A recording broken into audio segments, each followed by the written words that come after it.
paz do Senhor Jesus, meus queridos irmãos e amigos, muito bem-vindos ao canal da Editora Betel para este momento Betel Dominical. Hoje estamos aqui reunidos para a última lição da nossa revista do terceiro trimestre de 2020. E nesta oportunidade, com este cenário deslumbrante, tendo aqui a nossa retaguarda, a imagem da belíssima Catedral Histórica das Assembleias de Deus de Madureira. Muito bem-vindo, meus amigos, Pastor Marco Santana. É a última, hein? Estamos na lição Glória 13. A Deus, chegamos. Pastor William Barros, muito bem-vindos, obrigado aí. Chegamos na última, com a graça de Deus, né? É verdade. Pois é, pega a sua revista, pegue a sua caneta, pega o seu plano de aula, porque vai começar agora o estudo da última lição, perseguido, mas não derrotado.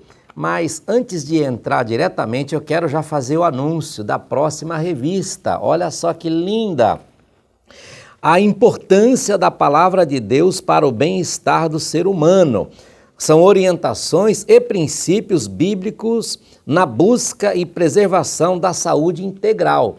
Esta revista que nós estamos terminando hoje, comentada pelo bispo Abner Ferreira. E esta, que querendo Deus, semana que vem aqui estaremos de volta, é comentada pelo pastor Isaqueu, que é presidente da Assembleia de Deus lá em Andradas, na cidade de Andradas. Então, já fica aí, se você não tem ainda, procure, entre em contato conosco nos caminhos que temos aqui, que vai aparecer aqui no vídeo. Nós temos a nossa revista no formato normal, padrão, e também no formato grande, que nós chamamos formato grande, ok? Então fica aí já a minha dica, já neste início para a próxima lição, que é o próximo trimestre, o quarto trimestre. Então, como eu anunciei, a lição de hoje é a de número 13, Perseguido, mas não derrotado.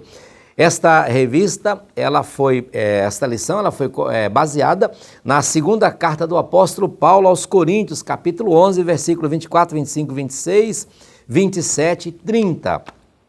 O nosso texto áureo está no Salmo 56, verso 4. Em Deus louvarei a sua palavra, em Deus pus a minha confiança e não temerei que me pode fazer a carne, a nossa verdade aplicada. Uma firme confiança no Senhor e um viver convicto na verdade do Evangelho são fundamentais para não sucumbirmos diante das crises. Os objetivos sempre são 3 e o nosso bispo encerra esta revista com esses 3 objetivos. Primeiro, mostrar que Deus sempre nos socorre. Segundo, apresentar a grandeza da chamada de Paulo. E terceiro e último, explicar que as crises são passageiras. Recomendamos a você também se preocupar com as leituras diárias sugeridas aí na nossa lição. Nós temos o nosso pedido de oração hoje, pastor William Barros, é sobre... Ore para que em meio às crises o Senhor ampare e fortaleça a sua igreja. Vou pedir para o Senhor fazer essa oração, já agradecendo a Deus por esse momento e também por esse pedido e pelos nossos irmãos. Olha, muito obrigado, viu? Muito obrigado por estar conosco durante esse trimestre todo. Obrigado por se inscrever em nosso canal, comentar, compartilhar, mandar o seu joinha para a gente, encontrar conosco nos caminhos aí e sempre trazer uma palavra de ânimo para nós. Muitíssimo obrigado. Com a sua oração, com o seu carinho e com essa participação, a gente fazendo dessa maior e melhor escola do mundo, com certeza esse trabalho vai ficar cada vez melhor para a glória de Deus. Pastor William, vamos orar então? Oremos. Senhor Jesus, te agradecemos por estarmos aqui nessa última aula desse trimestre. Até aqui nos ajudou o Senhor. Estas lições que nos levaram, Senhor, a enfrentar as nossas crises, os nossos dilemas, os nossos limites, e nos fizeram, Senhor, encontrar bálsamo e consolo em Tua palavra, através da história de personagens bíblicos que enfrentaram no tempo deles, cada um, os seus próprios desafios. Por isso te louvamos, te glorificamos por tudo, em nome de Jesus. Amém. Amém.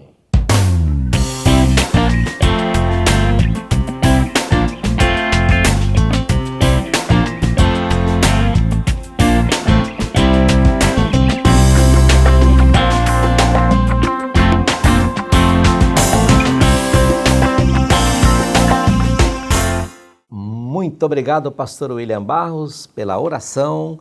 E antes de passar ao pastor Marcos para a introdução, deixa eu fazer mais 2 avisos aqui.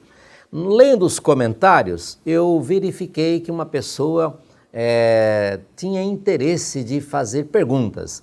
E evidentemente que nesse formato nós não temos condições de atender ao vivo aqui para responder as perguntas, mas a editora Betel sempre se preocupou em oferecer o máximo de qualidade em respeito aos nossos clientes, aos nossos amigos, àqueles que utilizam nosso material.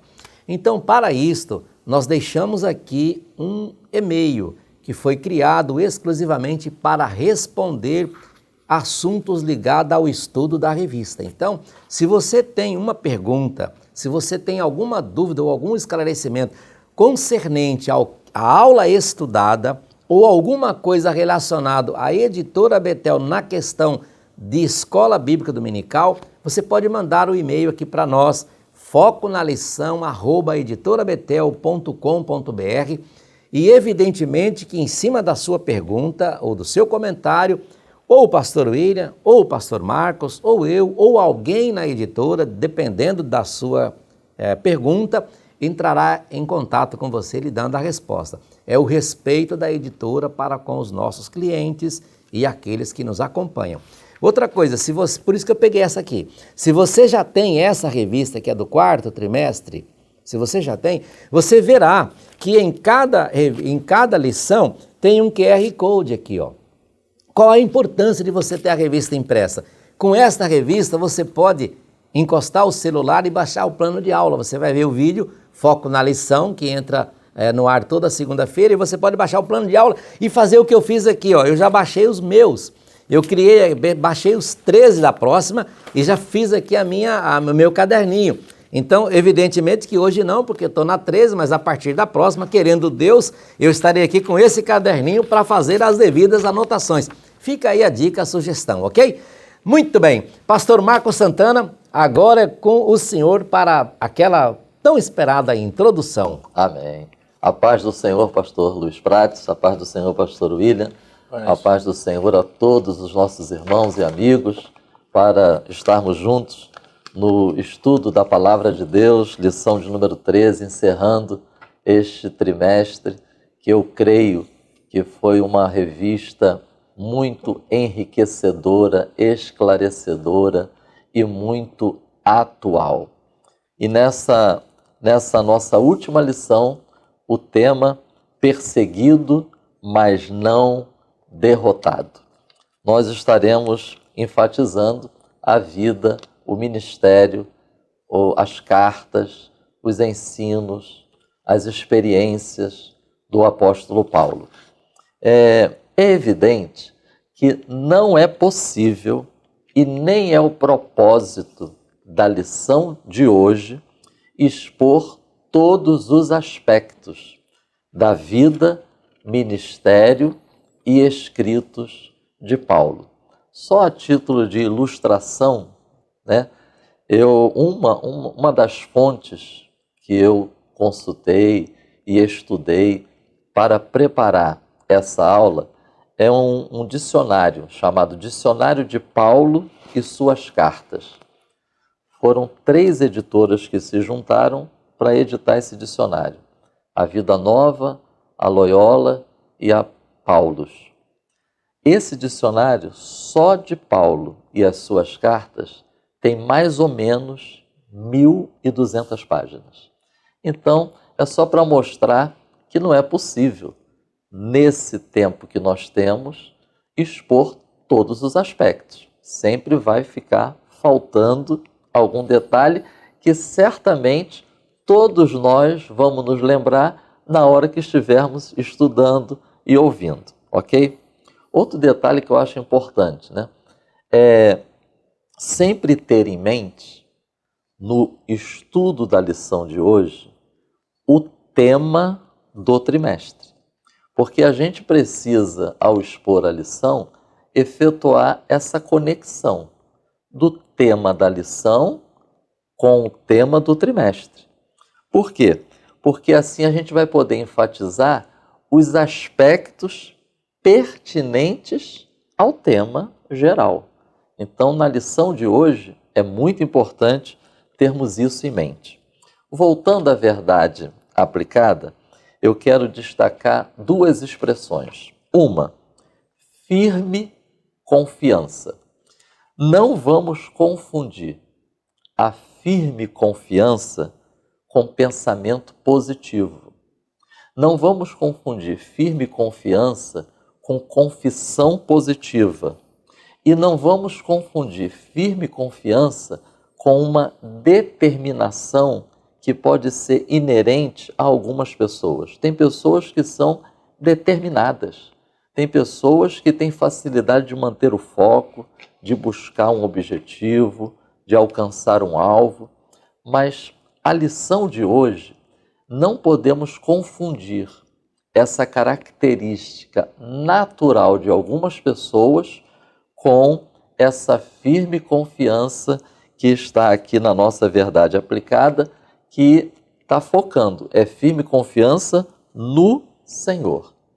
Outra expressão importante também, quando a verdade aplicada vai dizer assim, um viver convicto na verdade do Evangelho. Eu, quando estava estudando essa lição, pastor William e pastor Prati, é impressionante que a convicção do apóstolo Paulo o levou a não desfalecer diante das oposições dos judeus e dos gentios. Eu acredito que essa é uma percepção de todos aqueles que se dedicam mais a estudar a vida deste homem de Deus. É impressionante a quantidade de oposição, crise, adversidade, sofrimento que esse homem enfrentou. Ele não desistiu. Eu estava analisando esses três aspectos. Os judeus, e ele era judeu, o seu próprio povo o hostilizava. Segundo, os judeus cristãos, porque Paulo também era um judeu cristão, não o viam com bons olhos. Terceiro, os pagãos também se levantavam contra ele. Perceberam, irmãos? O povo dele, o povo que abraçou a mesma fé em Cristo que ele abraçou, e os gentios. Ou seja, era bombardeado de todos os lados. Mas tem um versículo, 2 versículos na carta aos Coríntios, que ele vai dizer assim, não desfalecemos. Ele se manteve firme. Não deixe de ler depois essas referências bíblicas que se referem a essa oposição que, inclusive, os gentios demonstraram para com Paulo em algumas ocasiões. E olha que ele foi chamado justamente como apóstolo dos gentios, né? Atos dos Apóstolos, capítulo 14, versículo 5. Capítulo 14, versículo 19. Capítulo 16, versículos 19 a 24. E capítulo 19, versículos 23 a 41. Quem foi este homem que, aonde ele chegava, causava esse alvoroço? Paulo. O seu nome hebraico é Saul. Ele pertencia à tribo de Benjamim. Seu nome latino, Paulo. Nasceu em Tarso, antiga capital da província da Cilícia, que era o centro de cultura grega. Quem sabe um dia não vai ter uma caravana para a gente conhecer aquela região, não é isso, pastor William? É verdade. Paulo cresceu na tradição judaica religiosa, fazedor de tendas. Era um trabalho braçal e árduo. Estudou com o famoso rabino Gamaliel. Pertencia ao grupo dos fariseus, um grupo rigoroso, uma seita judaica rigorosa na observação da lei. E foi extremamente zeloso na perseguição aos discípulos de Cristo. Não deixe de ler depois Atos dos Apóstolos, capítulo 8, versículos 1 a 3 e capítulo 9, versículos 1 e 2. Alguém definiu o apóstolo Paulo como o homem de 3 culturas. Era judeu, falava grego e era cidadão romano. E agora, para facilitar aos nossos professores e estudantes da lição, um resumo de cada tópico. Como eu disse, é importante numa lição como essa, com um assunto tão profundo e abrangente, que nós tenhamos bem em mente, na hora que estivermos diante de uma classe, os propósitos da nossa lição e sempre fazendo aquela conexão. Então, o tópico 1, ele vai focar a transformação ocorrida na vida de Paulo a partir do ocorrido no caminho de Damasco. Depois vai focar o seu comissionamento e depois a sua entrega e consagração. O tópico 2 vai falar de crises. Crise política, crise econômica, crise espiritual. Pela exposição do texto, a gente vê que a gente precisa estar atento porque essas crises é dentro do contexto de atuação do apóstolo Paulo. E o tópico 3 é a confiança no Senhor, a perseverança de Paulo e os seus sofrimentos. Eu proponho aqui a seguinte estrutura na exposição dessa lição que encerra esse trimestre. Lembrando que é a última lição do trimestre. Eu proponho essa estrutura. Primeiro, a relevância da conversão, do discipulado, da consagração no enfrentamento das crises e adversidades. Faz a diferença a experiência com Deus, o discipulado e a consagração, que eu identifico como a resposta humana para esse agir de Deus. Segundo, sofrimento à luz da palavra de Deus. Isso é relevante.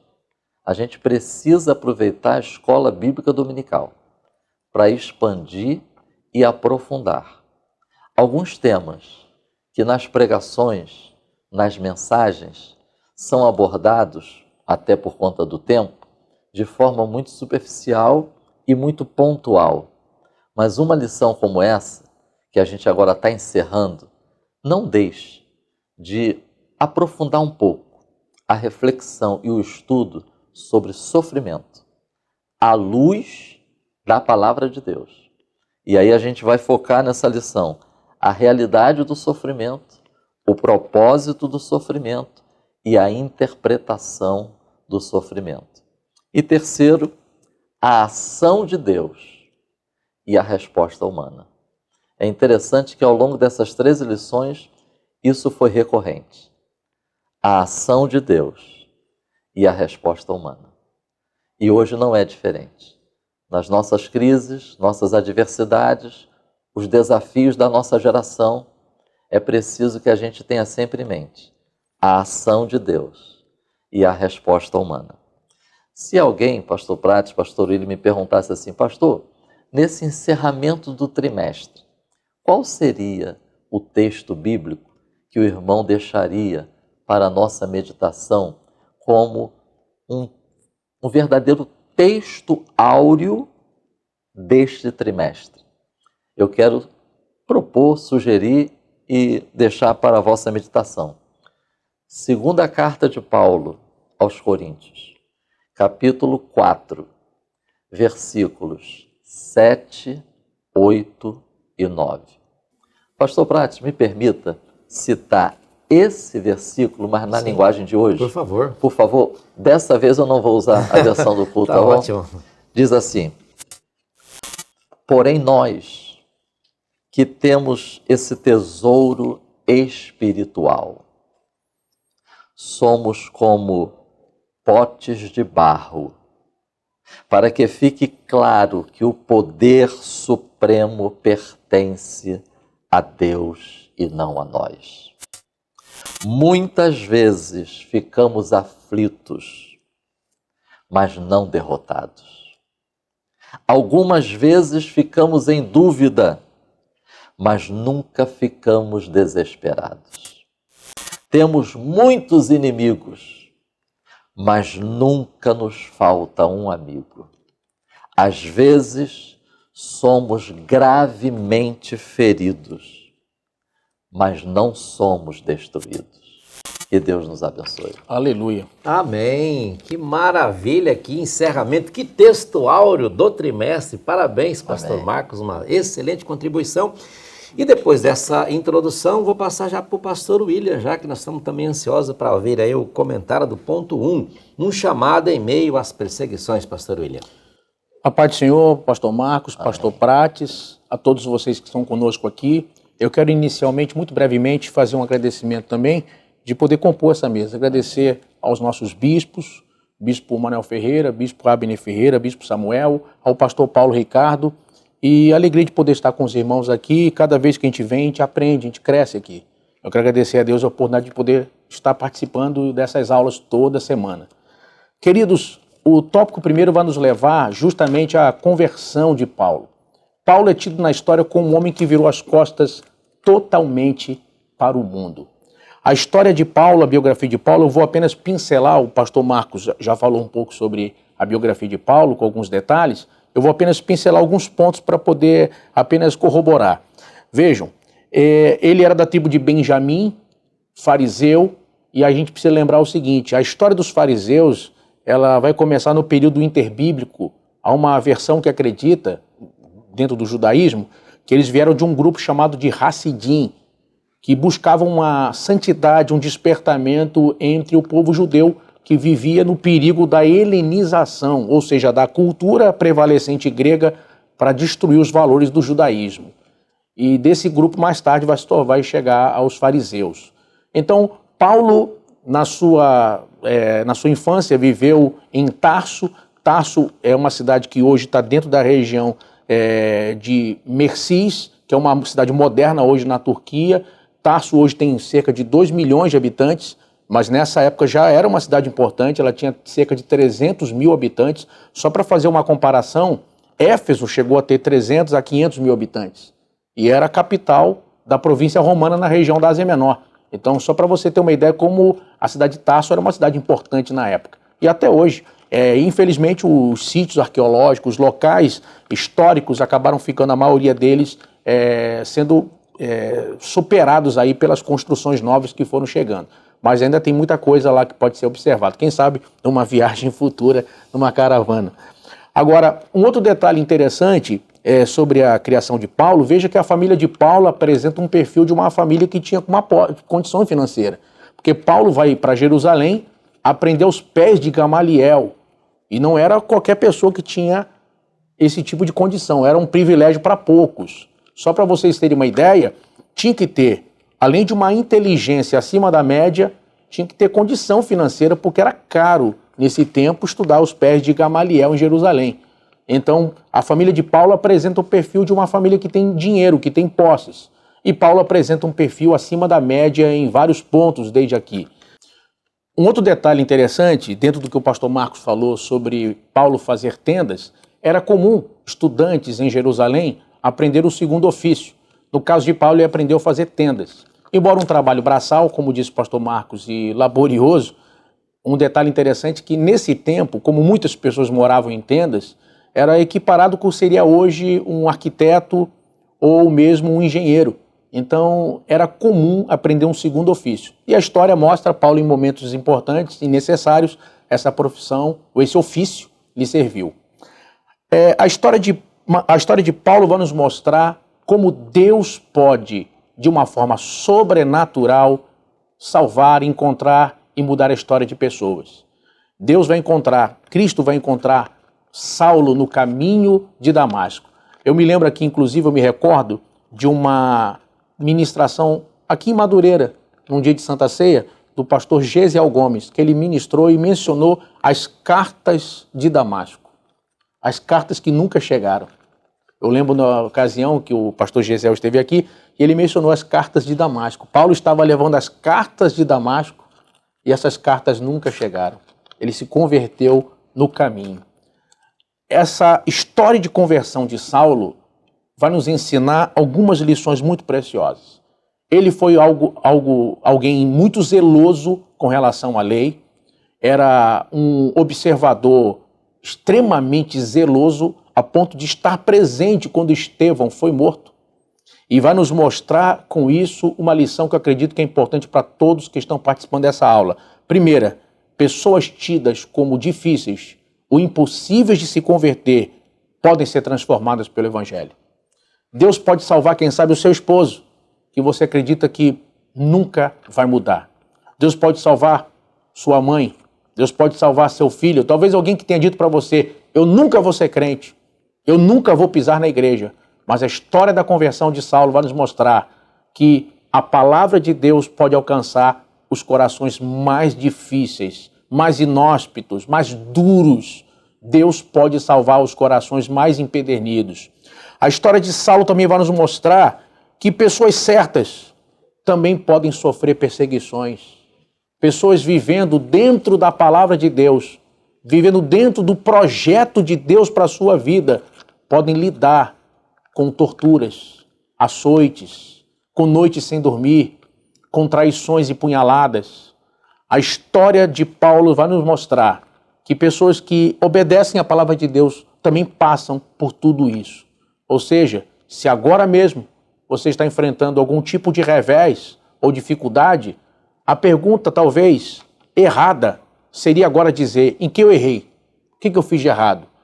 Se você está no centro da vontade de Deus, a pergunta certa é, Senhor, o que é que tu queres me mostrar? Onde está o milagre por trás dessa situação? O que é que tu quer me ensinar dentro dessa situação? Veja que Paulo, preso em algum momento, vai dizer, regozijo-me. E ele vai dizer para a igreja, regozijai-vos. Alguém preso, ele vai dizer, eu me regozijo nas minhas cadeias. Eu estou preso, mas o evangelho está sendo pregado, o evangelho está crescendo, está sendo expandido com as minhas prisões. Ele vai dizer à igreja, regozije, ria, se alegre, sabe? É quase aquela alegria de dar gargalhadas. Como é que alguém pode ficar feliz desse jeito? E eu me recordo de um outro episódio numa reunião nossa aqui em Madureira, quando o bispo Manuel Ferreira trouxe fotos da Rússia, quando mostrava líderes de lá, quando houve uma ocasião que foram presos momentaneamente, e o líder estava dentro de uma prisão sorrindo. E eu lembro que naquela ocasião ele disse, olha, é um tipo de fé que muitos de nós não conhecem. É um tipo de alegria que muitos de nós nunca experimentou. Então a história de Paulo vai nos mostrar que devemos encarar os problemas, as perseguições, os desafios com outro olhar. Não um olhar de dívida ou de peso de consciência, procurando erros, muitas vezes, onde não tem, como aconteceu no caso de Jó, mas enxergar o propósito de Deus nos nossos sofrimentos. E nisso, nós vamos ver o seguinte, no tópico 1.2, vai falar sobre a sua missão era maior do que a sua dor. E a gente vai aprender que a dor, ela também é preventiva e educativa. Por exemplo, existem algumas pessoas que nascem com um problema muito sério numa área do cérebro, próximo ao hipotálamo, que elas não têm dor. Elas nascem sem dor. E você já deve ter visto em seriados, em filmes, mostrando pessoas com esse tipo de problema e acabando parando no hospital. Só para você ter uma ideia, esse tipo de pessoa que nasce com esse problema de não sentir dor, elas geralmente não chegam a 25 anos de idade. Todas morrem muito cedo. Ou seja, é impossível viver no mundo sem dor. Não dá para viver sem dor. Imagine se você não sentisse qualquer tipo de dor e encosta no ferro quente de passar roupa. Ou toma um choque elétrico na tomada num fio. Ou encosta no fogão quente. Ou mesmo imagine lugares frios, alguém coloca os pés do lado de fora e tem neve e não percebe. E aos poucos ia acabar morrendo ali. Então muitos casos de pessoas que nasceram sem dor morreram justamente em episódios simples como esse. Em casa ou na frente de casa, em algum momento. Então a dor, ela é preventiva. Ela causa uma memória no ser humano. Quando você sente, por exemplo, a queimadura de um ferro de passar roupa, e quando você se aproxima novamente de um ferro, aquela memória volta e você automaticamente percebe o perigo que pode acontecer novamente e você lembra da dor. Então, é hora que a gente começa a entender que algumas dores na nossa história também são processos, também são escolas, também são preventivos. Às vezes Deus permite que passamos por uma situação amarga ou dolorosa para nos ensinar para onde não devemos nunca mais pisar ou ir, para nos ensinar de forma preventiva a lidar com situações futuras com sabedoria, mas com precaução. A história de Paulo vai nos mostrar ainda, nós vamos ver aqui, por exemplo, em Atos 9, versículo 16, que na conversão dele, Jesus vai dizer que ele era um vaso escolhido e usa a palavra padecer. Ele haveria de padecer ainda pelo nome de Jesus. E vai nos mostrar exatamente o histórico de tudo que Paulo viveu. Mas quando nós olhamos para o sofrimento de Paulo e olhamos para o resultado da obra que ele fez e olhamos para o que ele diz no final da carreira dele, na segunda carta de Timóteo, no capítulo 4, fica evidente que a dor ou o sofrimento ou todas as tribulações que aparecem no nosso texto áureo não foram o velório ou o sepultamento ou o relato de um homem frustrado e triste. Não. Tudo isso, na verdade, levou Paulo muito mais longe e vai nos mostrar que os grandes heróis nascem justamente da superação da dor e da coragem para enfrentar as situações mais amargas da vida. E eu vou aproveitar e lhe dizer uma coisa muito importante, guarde o que eu vou lhe dizer. A diferença entre os grandes e os pequenos é que os grandes suportam mais dor que os pequenos. Quanto mais você crescer, mais dor você vai sentir. O teu crescimento hoje depende de forma fundamental, básica, da sua capacidade de sentir dor e continuar. Essa é uma lição muito importante que nós vamos aprender com Paulo. E eu termino a minha participação aqui chamando a atenção de vocês quando a lição fala no tópico 1.3 sobre a luz brilha nas trevas. Nós vamos ver que muitos se converteram através da vida de Paulo e do ministério de Paulo. E ao mesmo tempo vamos ver que Paulo não teve problemas de romper com o passado, mesmo com coisas que estavam enraizadas na sua criação, como foi o caso do judaísmo. Paulo rompeu com o judaísmo. E olha que, irmãos, eu tenho viajado sempre a Israel, eu tenho visto muito da cultura judaica. Vejam que nós vivemos no Brasil um fenômeno. Nós temos hoje pessoas que são cristãs e que acabaram deixando a sua identidade de igreja e buscando identidade no judaísmo, trazendo ritos e incrementando no culto práticas judaicas. Nós não temos nada contra qualquer denominação, qualquer igreja. A graça é multiforme, cada um trabalha de acordo com a visão que sente. São nossos irmãos. Mas uma coisa é certa. Nós vamos ver quando Paulo rompe com o judaísmo, a coragem justamente para enfrentar, como disse o pastor Marcos, os judaizantes. Imagina. Ué, não vou guardar mais o sábado agora? Não, calma aí. Não vou mais comer isso nem aquilo? Não vamos manter a dieta alimentar judaica? Não, isso é absurdo. Vivi a vida toda assim. Como? Não, o evangelho não quer isso, o evangelho não propõe aquilo. Calma aí, agora eu não vou guardar mais as primícias aqui, guardar os sábados, guardar as festas. Tudo isso se cumpriu na graça, em Cristo, na igreja. Paulo não teve dúvidas em romper naquele momento com aquilo que ele entendeu que havia já se cumprido e que ele deveria viver o tempo novo do evangelho de Cristo na vida dele. Então, nós precisamos entender disso duas coisas. E isso é uma coisa importante para os alunos da escola dominical. O alvo do evangelho não é me tornar parecido com o judeu. O alvo do evangelho é me tornar parecido com Jesus. O alvo do evangelho não é me tornar um judeu. Nós amamos Israel. Nós amamos o povo judeu. Mas nós conhecemos dois sacramentos na Bíblia para a igreja. O batismo nas águas e a ceia do Senhor. E essas cerimônias, esses sacramentos, são caros para nós. Foi Jesus que nos ordenou.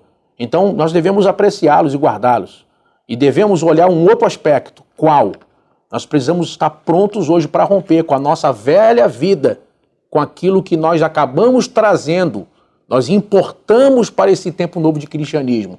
Pessoas que vieram para a vida nova em Cristo, mas continuam com algumas práticas antigas, como mentir, como roubar, como manter o adultério ou uma amante, como, não, eu já abandonei muita coisa da vida passada. E eu vou lhe afirmar, se você tinha 100 ídolos na sua vida passada e abandonou 99 e agora tem apenas umzinho, perante Deus, você continua sendo um idólatra. Então, aprenda com Paulo. A lição de hoje é muito importante nesse aspecto. Romper com aquilo que não está dentro do que a Bíblia propõe como regra de vida e conduta para nós e ter coragem de romper com essas coisas e viver a partir da palavra e não a partir de rudimentos antigos. Deus abençoe. Amém. Muito obrigado, pastor William Barros, pela brilhante exposição aqui do ponto 1. E com isso nós podemos afirmar que nós aprendemos que qualquer um que olhasse para o jovem Saulo de Tarso, pastor William, veria nele um jovem disposto a acabar com o cristianismo. Mas Deus foi diferente. Deus olhou para Saulo e viu nele um vaso proveitoso para o seu reino. É o que o pastor William acabou de nos ensinar aqui no ponto 1. E assim a gente fecha esse ponto. Vamos direto ao ponto 2 com o pastor Marcos Santana. Socorro em tempo de crise. Tendo visto então no tópico 1 a transformação, a vocação e o início ali da resposta de Paulo ao chamado do Senhor, que foi a sua entrega, sua dedicação, o tópico 2, ele vai enfatizar o contexto no qual Paulo estava vivendo e abordando 3 aspectos. É o aspecto político, o aspecto econômico e o aspecto espiritual desse contexto. Eu quero ler alguns textos que nós encontramos na nossa lição. O tópico 2.1 eu destaco: a igreja nunca está imune às perseguições. Contudo, continua de pé e continuará prevalecendo contra o inferno em nome de Jesus. Agora um texto do tópico 2.2, quanto ao aspecto econômico. Também, no período da igreja primitiva, existiam milhares de pobres e necessitados, que eram amparados pelos cristãos.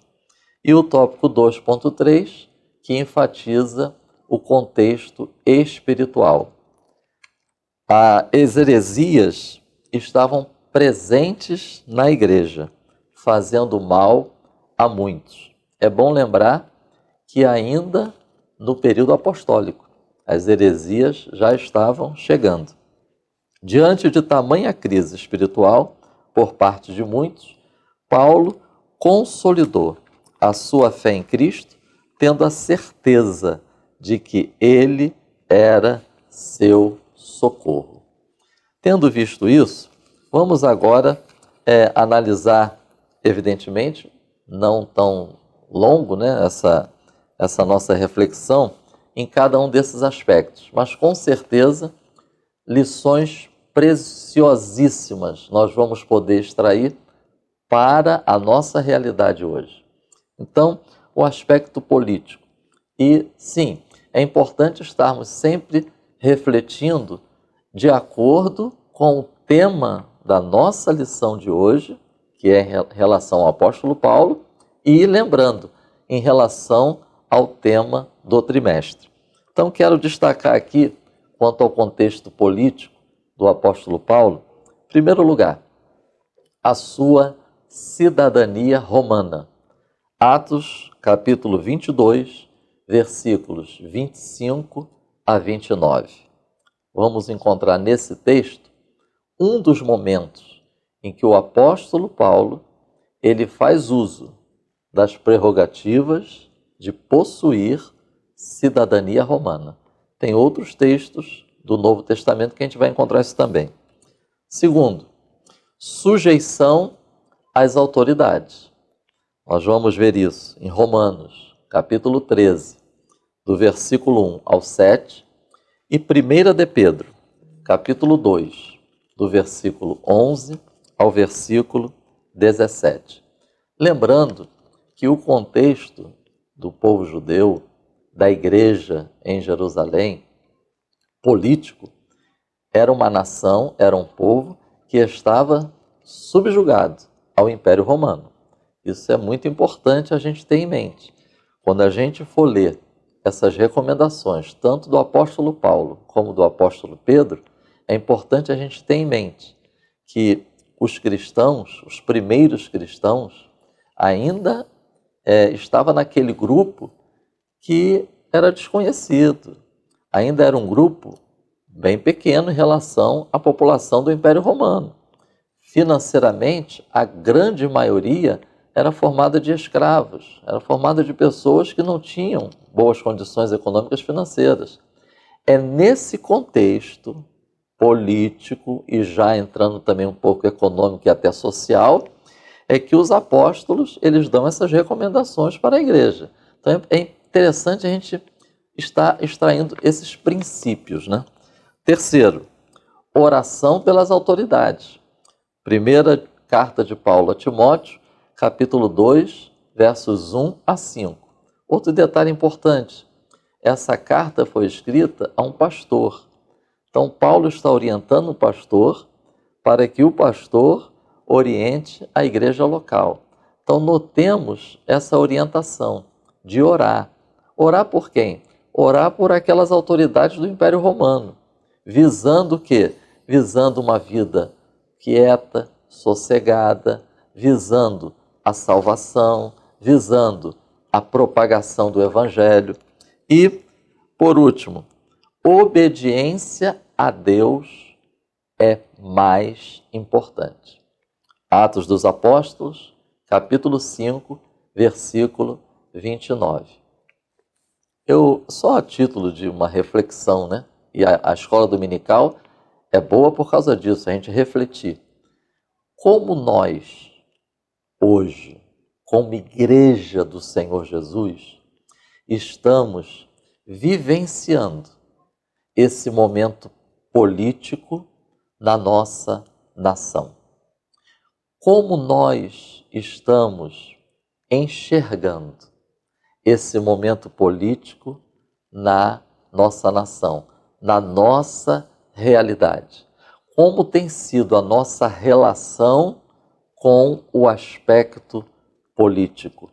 Acredito que estes itens destacados aqui vão contribuir e muito para essa nossa reflexão. Paulo era cidadão romano, nós somos cidadãos brasileiros. Paulo, ele se sujeitava e estava sugerindo isso, orientando as autoridades, ou seja, reconhecer a existência de autoridades, de governantes, oração pelas autoridades, oração pelos que estão governando, oração pelos poderes da nossa nação, poder judiciário, poder executivo, poder legislativo. E como tem sido a nossa relação de cidadão brasileiro, cidadão da terra, mas atenção, nós somos igreja do Senhor Jesus, nós somos discípulos de Cristo. A nossa obediência a Deus precisa estar acima de qualquer outro comprometimento. Precisamos pensar nisso. O apóstolo Paulo, ele exerceu o seu ministério nesse contexto político tão desafiador e venceu. Venceu porque ele teve um encontro com Jesus. Venceu porque ele viu ao Senhor. Ele recebeu o chamado do Senhor. Ele tinha a verdade do Evangelho. Firmado nesses pilares, ele não desfaleceu. Ele não se deixou levar por circunstâncias políticas contrárias e adversas. Muito pelo contrário, em muitas ocasiões, ele usou do momento político visando o bem da causa do Evangelho. Aspecto econômico. É importante estarmos atentos para que a questão econômica não impeça, não comprometa o cumprimento da missão. Não deixe de ler Atos dos Apóstolos, capítulo 6, do versículo 1 ao versículo 4. Notemos que logo no início da igreja, à medida que foi crescendo o número de discípulos, a questão econômica já estava presente. Tanto é que foi necessário que os apóstolos, eles tomassem decisões. Foi necessário que os apóstolos agissem com rapidez, porque eles estavam percebendo, eles estavam discernindo que aquela questão levantada em relação à ajuda e sustento dos mais necessitados poderia, de alguma forma, se não estivessem atentos para aquilo, comprometer o cumprimento da missão. Não deixe de ler também Atos dos Apóstolos, capítulo 4, versículos 34 e 35. Dificuldade econômica, dificuldade financeira é oportunidade para generosidade e liberalidade, que são valores que fazem parte do nosso sistema de crenças e valores como Igreja de Deus, como discípulos de Cristo. Então, nesses momentos, principalmente nesse momento que nós estamos vivenciando hoje no Brasil, né?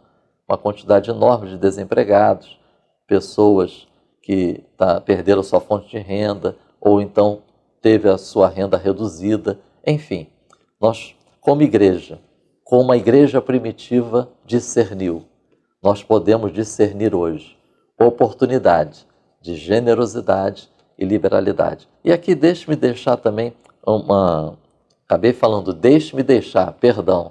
nós podemos pensar também, e eu estava lendo isso, pastor William, que o exercício da generosidade é um excelente antídoto preventivo para as crises emocionais. Interessante como faz bem quando a pessoa pratica a generosidade. E isso era também praticado pela igreja primitiva. E o último texto, não é o último texto, mas o último aspecto a destacar nesse tópico em relação ao contexto econômico, 1 aos Coríntios, capítulo 16, do versículo 1 ao 4. 2 aos Coríntios, capítulo 8, do versículo 1 ao 24. E 2 aos Coríntios, capítulo 9, do 1 ao 15. Eu quero destacar nesses textos estas expressões que eu acredito que resumem o que eu gostaria de enfatizar quanto ao contexto econômico. Primeiro, socorro. O apóstolo Paulo, ele estava atento à necessidade de ensinar as igrejas já organizadas, já estabelecidas, para que pudessem socorrer aqueles mais necessitados. Como é importante, nos dias de hoje que nós estamos vivenciando, estarmos atentos a socorrer aqueles que estão mais necessitados, mesmo que não façam parte daquele grupo mais próximo, assim como era essa realidade aqui. Paulo estava visando o socorro para os cristãos de Jerusalém, e ele estava ali falando para uma igreja que estava na Grécia. Segundo, vigilância. Paulo tratou essa questão das ofertas, eu acho isso muito interessante, com muito cuidado. Ele era sensível à questão financeira. E ele sabia que a questão financeira requer vigilância. E ele disse isso nesses textos. Terceiro, planejamento. Interessante como Paulo, ele usou o princípio do planejamento quando foi tratar de oferta, de contribuição, de ajuda aos mais necessitados.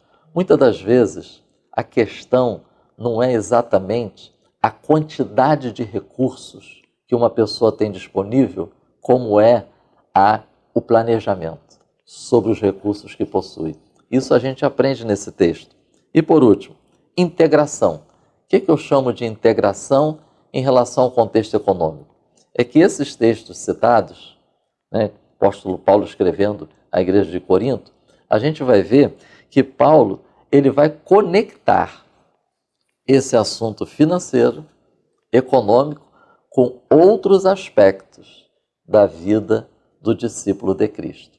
Às vezes acontece que um discípulo de Cristo, um irmão, ele acha que quando o assunto é finanças, finança é uma coisa, vida cristã é outra, espiritualidade é outra.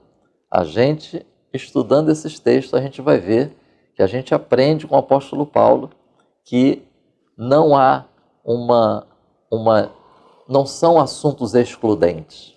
Muito pelo contrário, são assuntos perfeitamente integrados. E Paulo vai mostrar isso, porque ele vai falar de contribuição e finanças, sempre conectando com outros aspectos da vida cristã. E o terceiro tópico, a questão espiritual. Crise espiritual já estava, mesmo na época apostólica, heresias tentando penetrar nas igrejas locais. E isso nós vamos encontrar um alerta de Paulo. Atos dos Apóstolos, capítulo 20, dos versos 28 ao 30, quando Paulo está falando aos anciãos de Éfeso.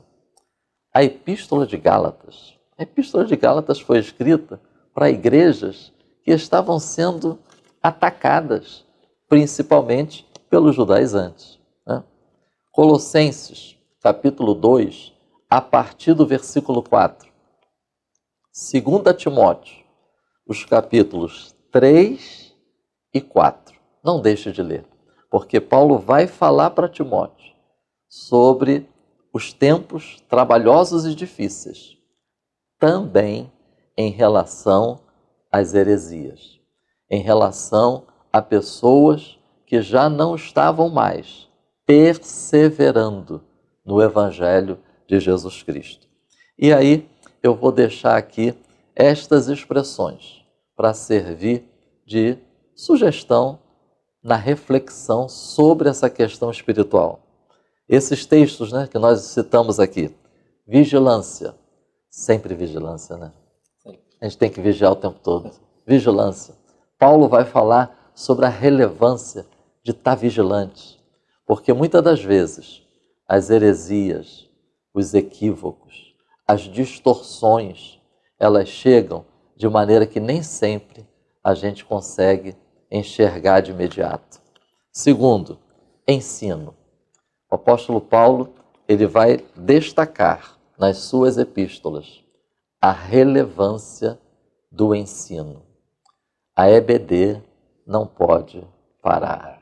E o culto de ensino também não pode parar. Terceiro, confronto. Acho isso muito interessante. Depois os irmãos podem ler a carta de Paulo a Tito, que é uma outra carta pastoral. E Paulo vai dizer para Tito, que deixou ele lá em Creta para colocar em ordem o que estava faltando, mas ele também vai dizer para Tito que ele deveria confrontar aqueles falsos obreiros que estavam tentando disseminar heresias no meio da igreja. Paulo vai dizer que esse confronto viria por intermédio da exposição da palavra. Quarto, perseverança. E eu acho bonito quando Paulo vai dizer para Timóteo assim: tu, porém, permanece. O contexto no qual nós vivemos, de tantas distorções doutrinárias, tantos chavões que não tem nenhuma base bíblica, tanta exposição bíblica superficial. Paulo vai dizer assim: Tu, porém, permanece. Paulo vai dizer para Timóteo, vai ter tempo que as pessoas vão procurar pessoas que preguem, que ensinem aquilo que elas querem ouvir. E aí Paulo vai dizer assim, mas você prega a palavra. Continue pregando a palavra. Note, isso poderia acarretar que as pessoas iriam se afastar de Timóteo, né? Mas Paulo vai dizer para Timóteo, tu, porém, permanece. E por último, num contexto de crise espiritual, Paulo vai falar da relevância do exemplo. Porque ele vai dizer assim para Timóteo, tu tens seguido a minha doutrina e o meu modo de viver.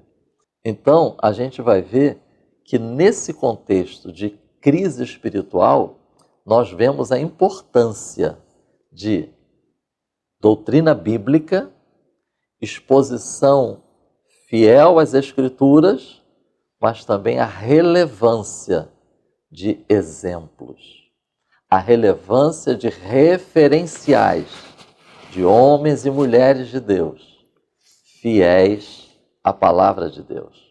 Que o Espírito Santo nos ajude e nos conduza nesse contexto tão desafiador no qual a nossa geração está inserida.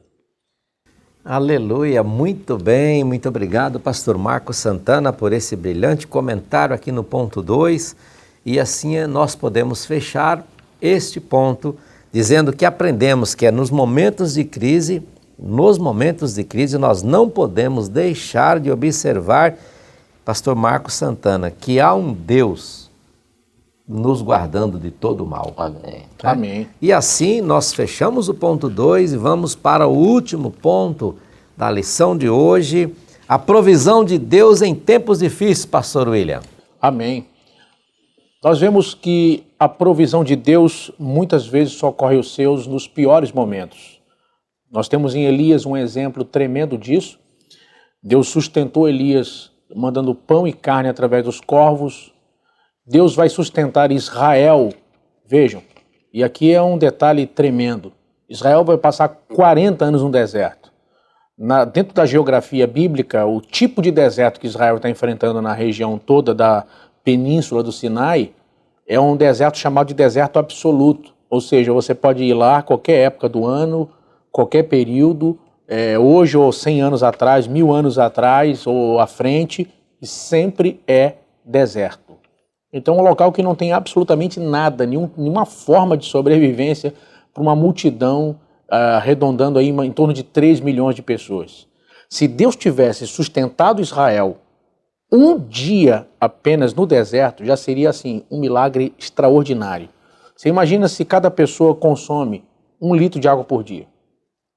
Se cada pessoa racionando alimentasse com 1 quilo de alimento por pessoa. E temos animais ainda. Quer dizer, estamos falando de toneladas, de muitas toneladas de comida e de muitos milhões de litros de água sendo consumidos. Mas Deus não sustentou Israel um dia. Deus vai sustentar Israel 40 anos. Quer dizer, a grandeza de Deus, como diz a nossa lição aqui no tópico 3, na introdução, diz, temos um Deus que supre todas as nossas necessidades. Assim como cuidou do povo de Israel no deserto, Deus cuidou de igual modo de Paulo. O cuidado de Deus é algo tremendo. E em meio a tudo que a gente está vivendo no Brasil e no mundo com o Covid-19 e, consequentemente, lockdown, quarentenas, muitas pessoas vivendo momentos difíceis, além da questão da saúde, a questão financeira, a questão do desemprego, falência de empresas. Essa aula é também uma resposta de Deus para o seu coração. Não se turbe, não perca a sua paz. Acredita que Deus pode lhe fazer triunfar mesmo também dentro dessa realidade difícil. Deus pode lhe surpreender nesse momento. Nós vamos ver também dentro dessa lição, ele diz que nós devemos confiar em Deus no tópico 3.1. E aqui eu quero mencionar o nosso pano de fundo da história de Paulo aqui, dentro do que diz o pastor Marcos, eu saliento aqui, que a gente precisa lembrar que é um contexto de perseguição, e a perseguição contra a igreja, ela primeiramente começa num tom religioso, porque inicialmente o Império Romano enxergava a igreja como uma mera ramificação do judaísmo. E sendo assim, não tinha qualquer problema com o Império Romano. Roma respeitava que cada nação dominada pudesse ter seus cultos, contanto que adorasse o imperador. E tendo sendo feito essa exigência, não havia problema, cada nação podia ter seus deuses. Só que o que acontece é que com o tempo fica nítido que a igreja não é uma mera ramificação do judaísmo, mas ela tem identidade própria.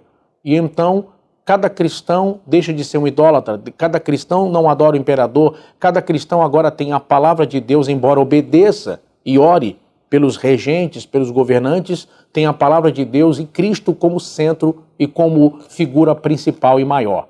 E então, nesse momento, a perseguição começa com caráter político. Então, a perseguição contra a igreja começa religiosa, depois política, e até hoje, toda perseguição contra o cristianismo tem estes dois elementos, religioso e político. Enquanto estamos aqui gravando essa aula, não podemos deixar de lembrar que muitos irmãos nossos em países difíceis, fechados por cristianismo, sofrem perseguição, são mortos, torturados, fazem cultos muitas vezes escondidos, sem qualquer tipo de liberdade. Enquanto nós temos aqui toda a liberdade, enquanto nossos irmãos podem ter a alegria de poder participar de uma aula com toda essa facilidade e estrutura que temos aqui. No Brasil, por outro lado, não podemos deixar de ver que ainda existe uma perseguição, não no sentido de tirar-se a liberdade de culto e de perseguição para se matar pessoas. Mas nós temos aqui o nosso próprio tipo de perseguição, que trafega no campo ideológico. Os nossos valores, os nossos conceitos e princípios que extraímos da Bíblia são constantemente desafiados na prática, seja nos meios de comunicação, seja nos filmes, nos desenhos, hoje em todo lugar. Um exemplo disso é, por exemplo, a ideologia de gênero e a desconstrução que o ser humano vive hoje. E eu quero aproveitar e fazer um alerta aqui. Na aula passada eu mencionei sobre a questão do vício nos jogos, mas tem um ponto que os nossos irmãos que participam da aula precisam entender. Qual é? Dentro da sociologia, se tem uma definição que eles usam para o que eu vou dizer aqui agora. Eles chamam de saber pronto. O que significa isso?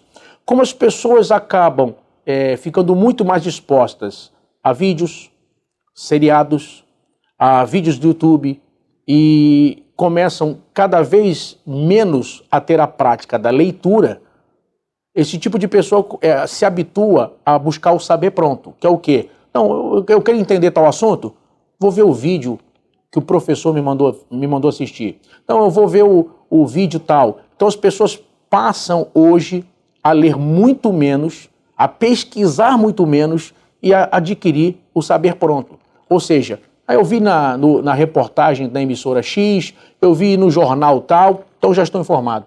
Já sei tudo sobre determinado assunto ou sei o suficiente sobre determinado assunto. Ou seja, não quer dizer que aquela notícia é exatamente uma informação. Não quer dizer que aquilo seja fidedigno. Ou seja, o que nós estamos fazendo aqui, de comparar texto com texto, de pegar a revista de escola dominical e cuidadosamente meditar e ler, e buscar fontes e conteúdo, é trocado pelo saber pronto. Ou seja, as pessoas começam a receber esse tipo de informação com pseudo-professores, com falsos mestres, e começam a desaprender a ideia da pesquisa, da meditação na palavra, e começam a... Isso, inclusive, é um alerta, porque muitas pessoas começam a ter como referência para a sua vida sobre notícias, sobre informação e conhecimento, pessoas que muitas vezes não têm espaço nos nossos púlpitos, por causa de heresias, por causa de vida dupla, de pecado. E como essas pessoas não têm espaço no nosso meio, eles encontram no campo das redes sociais um campo fértil para poder proliferar suas ideias e seus pensamentos. E acaba que muita gente começa a segui-los, alguns vão usar da polêmica para poder ficar em evidência e acabam que um grupo detesta e abomina o que dizem, mas um outro grupo neófito acaba assimilando e copiando aquele tipo de ensinamento. Um exemplo disso, agora recente, um pastor me mandou uma mensagem, o sobrinho dele assistiu na internet um pastor que não tem espaço, por exemplo, em cultos nossos, e postou uma mensagem, por exemplo, sobre o pão da Santa Ceia, dizendo que tudo que fazemos está errado e chamou o nosso pão da ceia de pão de pecado. Eu não vou entrar em detalhes aqui sobre isso, que não é o nosso foco. Mas só para vocês terem uma ideia da consequência disso, esse rapaz não toma mais Santa Ceia, saiu da igreja e agora passa a diariamente buscar tudo que essa pessoa na internet está ensinando. E é um aviso muito importante aqui. Irmãos, cuidado com quem está na internet ensinando seus filhos. Cuidado com quem você está seguindo em redes sociais e tem como referência na sua vida. Não, fulano é um pastor, fulano é um conhecedor. Ele usa termos refinados, palavras difíceis, isso não quer dizer nada. E cuidado, atrás de uma lógica de um texto isolado, está aí a heresia para enganar e ludibriar pessoas. Eu lembro que desde a minha adolescência eu via os nossos professores aqui do IB dizendo que texto sem contexto é pretexto para heresia. Então cuidado, irmãos, com quem você está chamando de mestre, com quem você está acreditando piamente para instruir e acaba adquirindo o que a gente chama de saber pronto. E deixando muitas vezes de meditar, de conhecer, de ver a palavra de Deus, de pesquisar na palavra de Deus, de ter ela como sua bússola e guia. Então esse é o tipo de perseguição que nós vivemos hoje em tempos modernos, em países democráticos. É a perseguição ideológica dos nossos princípios e valores, como família, casamento, pais e filhos, e acreditar no que nós cremos como verdade. Eu avanço aqui e mostro uma coisa bem interessante aqui. O nosso foco do tópico 3 vai abordar a prisão de Paulo e Silas. Nós estamos olhando para Atos, capítulo 16, dos versos mais detidamente 22 ao 25. Paulo e Silas são presos, são açoitados, são torturados. E a Bíblia diz, imagina, deviam estar com as costas em carne viva, deviam estar sangrando. Mas a Bíblia vai dizer, no verso 25, que perto da meia-noite, Paulo e Silas oravam e cantavam. Olha que interessante. Ou seja, mesmo em momentos de dor e sofrimento, a Bíblia diz que quem está aflito, ore. Quem está alegre, cante. Eles vão fazer os dois. Eles vão orar e vão cantar. E vão mostrar para a gente, olha que coisa tremenda. Mesmo na prisão, não deixaram de cultuar, não deixaram de adorar, não deixaram de louvar a Deus. Tem uma prisão em Roma, que é chamada de prisão marmentina, que quando você visita Roma, fica em frente ao Fórum Romano, próximo a metros do Coliseu.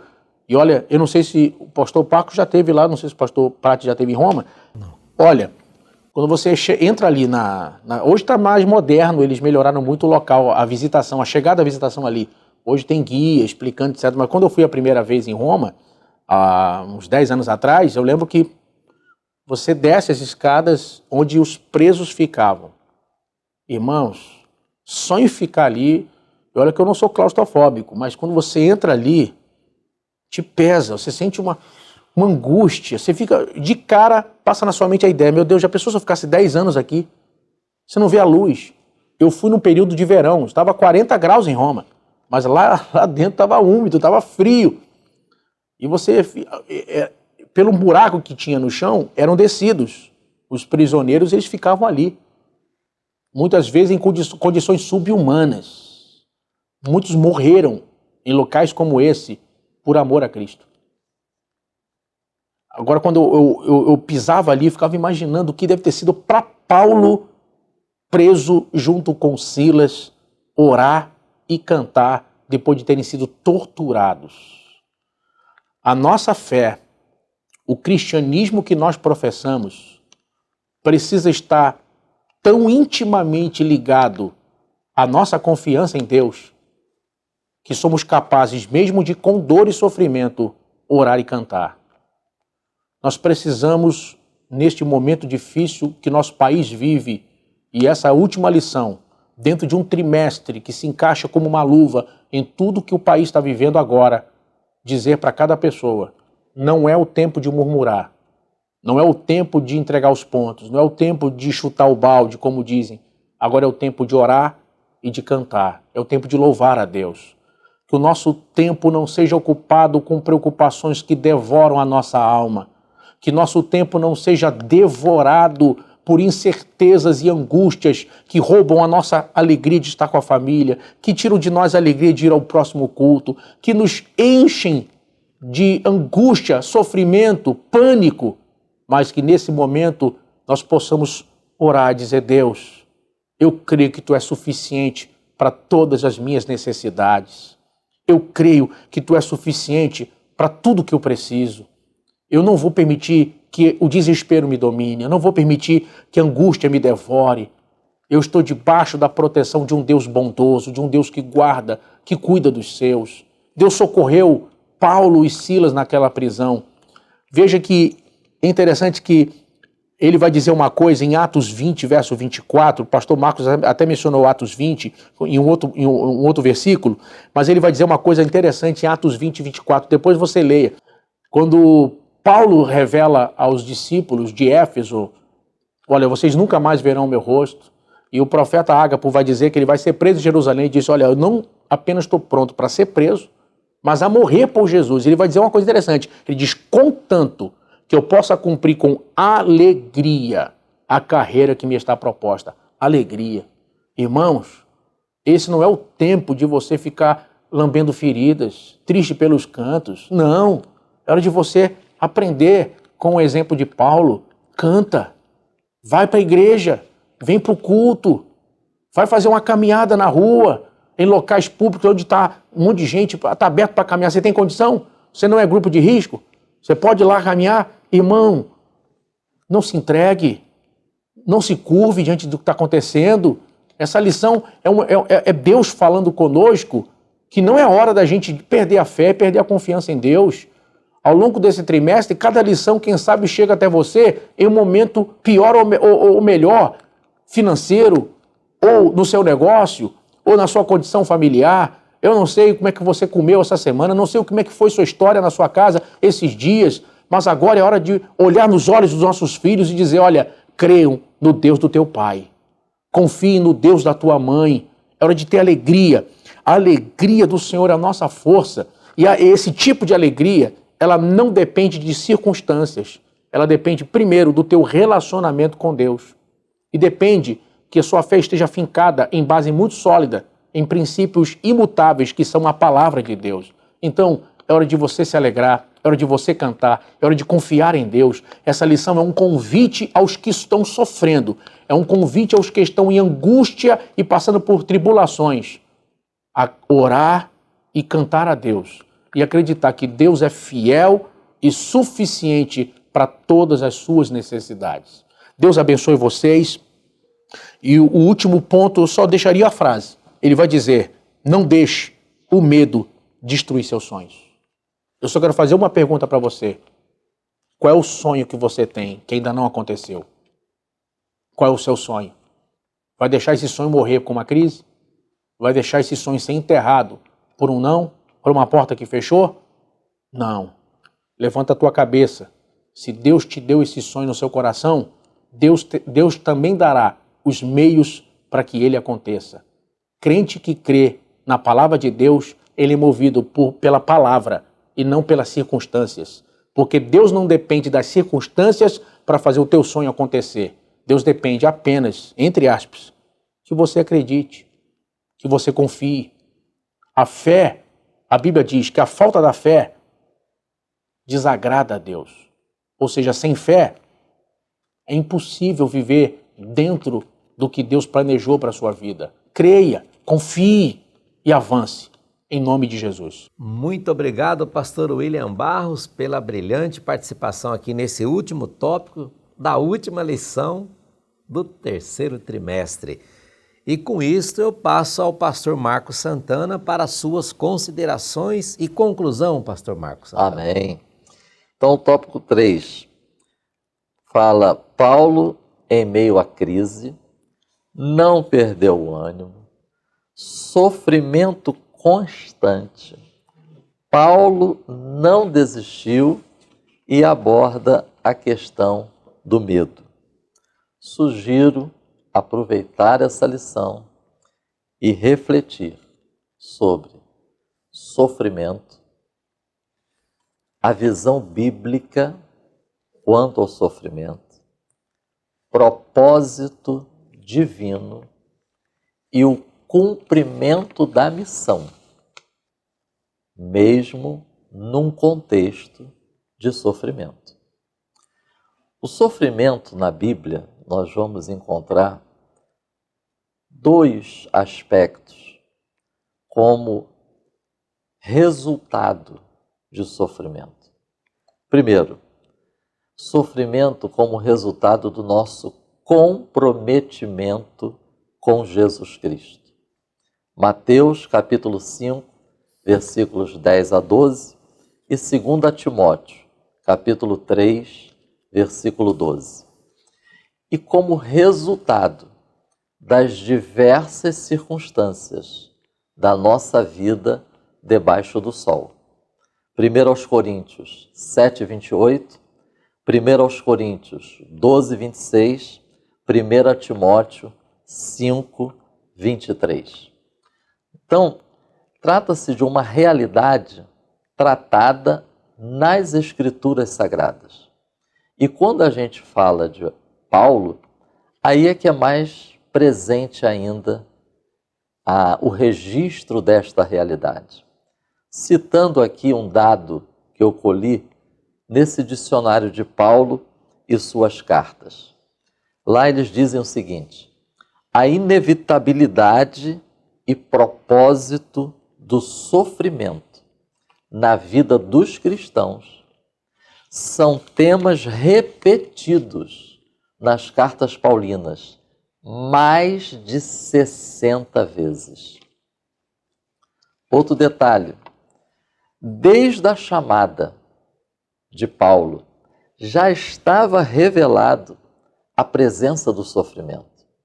Atos dos Apóstolos, capítulo 9, versículos 15 e 16. Eu acho isso relevante, porque no primeiro contato, Jesus já dizia para Paulo como seria o exercício do ministério. Ele não desistiu. Ele não abriu mão desse comprometimento, primeiro com o Senhor Jesus Cristo, e como resultado disso, o comprometimento no cumprir a missão. Terceiro, a Bíblia e o apóstolo Paulo foi usado pelo Espírito Santo para dizer isso. Os últimos dias serão tempos difíceis e trabalhosos. 1 Timóteo 4:1, 2 Timóteo 3, 1 a 5. Atenção, nem todos são chamados a sofrer como Paulo sofreu. Porém, há sofrimento só pelo fato de nós estarmos unidos a Cristo. Romanos 8:17, Filipenses 1, 29 e 30, 2 Timóteo 3:12. E outro detalhe interessante, quando a gente analisa sofrimento à luz da Bíblia.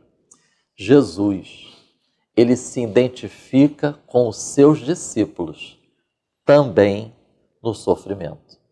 Mateus, capítulo 10, versículo 40, 25, versículo 45, e Atos dos Apóstolos, capítulo 9, versículo 4. E, encerrando aqui, pastor Prati, a minha participação nessa última lição do trimestre, Paulo e o propósito do sofrimento. É interessante como o apóstolo Paulo, ele associava o sofrimento que ele enfrentou durante todo o tempo do exercício do seu ministério, ele associava isso como uma oportunidade aonde estava sendo revelado o poder de Deus e demonstrando a realidade da cruz e a ressurreição de Cristo em sua vida. Eu acho isso tremendo. Pastor William, pastor Prati, Paulo fazia essa conexão. Eu estou sofrendo, mas o mesmo poder de Deus que se manifestou para ressuscitar Jesus Cristo é esse poder que está me sustentando, que está me livrando muitas das vezes, que está me concedendo graça. 1 aos Coríntios, capítulo 2, do 1 a 5. 2 aos Coríntios, capítulo 1, do 3 ao 10. Capítulo 2, versículo 14. Capítulo 4, versículo 11. Colossenses 1, 24. A ação de Deus para sustentar e livrar o seu povo. Essa ação, ela expressa aquele mesmo poder revelado na ressurreição de Cristo. E, por último, lidando com o sofrimento. Romanos 5, 3 a 5, a Bíblia diz: gloriai-vos na tribulação.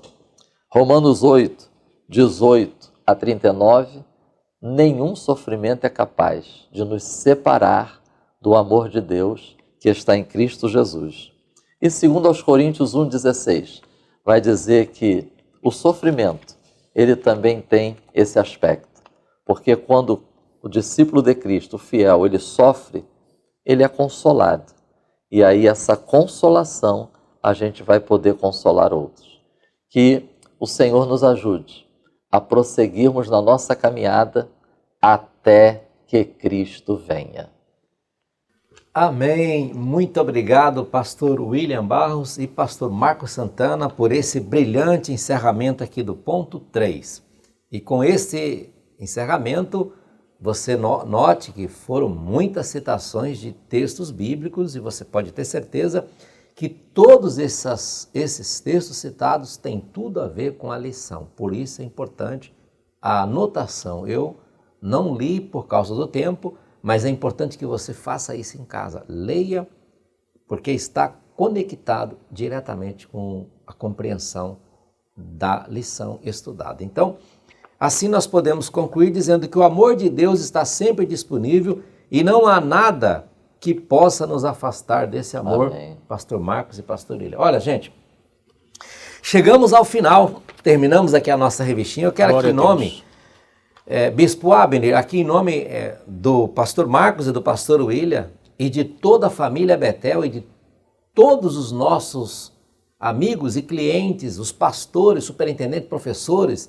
alunos e pessoas que descobriram esse vídeo navegando na internet e que se manifestaram dizendo que foram ricamente abençoados.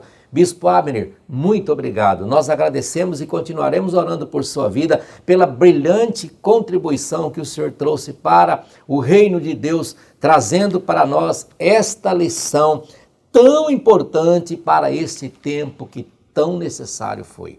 Foi brilhante e tão brilhante como esta, brilhante esta próxima que nós vamos começar. Querendo Deus, a semana que vem, meus amigos, estaremos aqui de volta para o estudo da primeira lição, programada para o dia 4 de outubro, a necessidade de restauração na alma.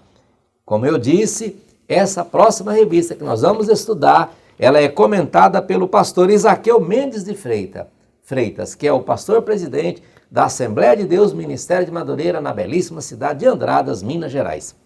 E assim, meus amigos, a gente conclui. Amém. Eu vou pedir permissão para vocês para eu fazer essa oração, Amém. Agradecendo a Deus. Amém, glória a Deus. Por vocês existirem e por vocês fazerem a diferença nessa mesa. Muito obrigado do fundo do meu coração. Amém. Eu não tenho palavras que possa expressar minha gratidão a Deus pela vida de vocês. E eu falo isso em nome deles, que eu tenho certeza que eles gostariam todos de estar aqui para abraçar cada um de vocês no encerramento dessa última lição. Amém. E dizer muito obrigado porque vocês nos ajudaram a compreender mais a palavra e fez a diferença nesse trimestre. Querido Deus, nós chegamos agora ao final da última lição do terceiro trimestre. Eu quero te agradecer pela oportunidade que nós tivemos de estar aqui durante esses 13 vídeos, ó Pai, trazendo aqui aquilo que nós recebemos do Senhor. Então eu quero agradecer pela vida do pastor Marcos Santana, pela vida do pastor William Barros, pela vida do Alex, que prepara, que é o editor, Senhor, que grava e que edita os nossos vídeos. Senhor, eu quero te agradecer pela vida dos nossos bispos, da nossa liderança e especialmente pela vida do nosso comentarista. Aleluia. Pai, muito obrigado, Pai, por este trimestre. Permita que a semana que vem nós possamos continuar na Tua presença, aprendendo a Tua palavra, Senhor. Se o Senhor não voltar nestes próximos dias, que nós possamos continuar levantando essa bandeira do ensino genuíno da escola bíblica dominical. Senhor, muito obrigado por este trimestre, muito obrigado por este tempo que passamos aqui na Tua presença, e que a Tua palavra e a Tua graça alcance o coração de todos os que estão nos assistindo, e que atinja também as suas famílias. Que as nossas igrejas cresçam, se multipliquem, que as escolas dominicais elas aumentem, que as pessoas tenham mais paixão para ir para a escola dominical. Senhor, abençoa as famílias, abençoa a nação brasileira, abençoa o mundo, Senhor, até que o Senhor volta. Nós te agradecemos por esse tempo e fazemos isso no precioso nome de Jesus. Amém. É a editora Betel edificando a casa de Deus.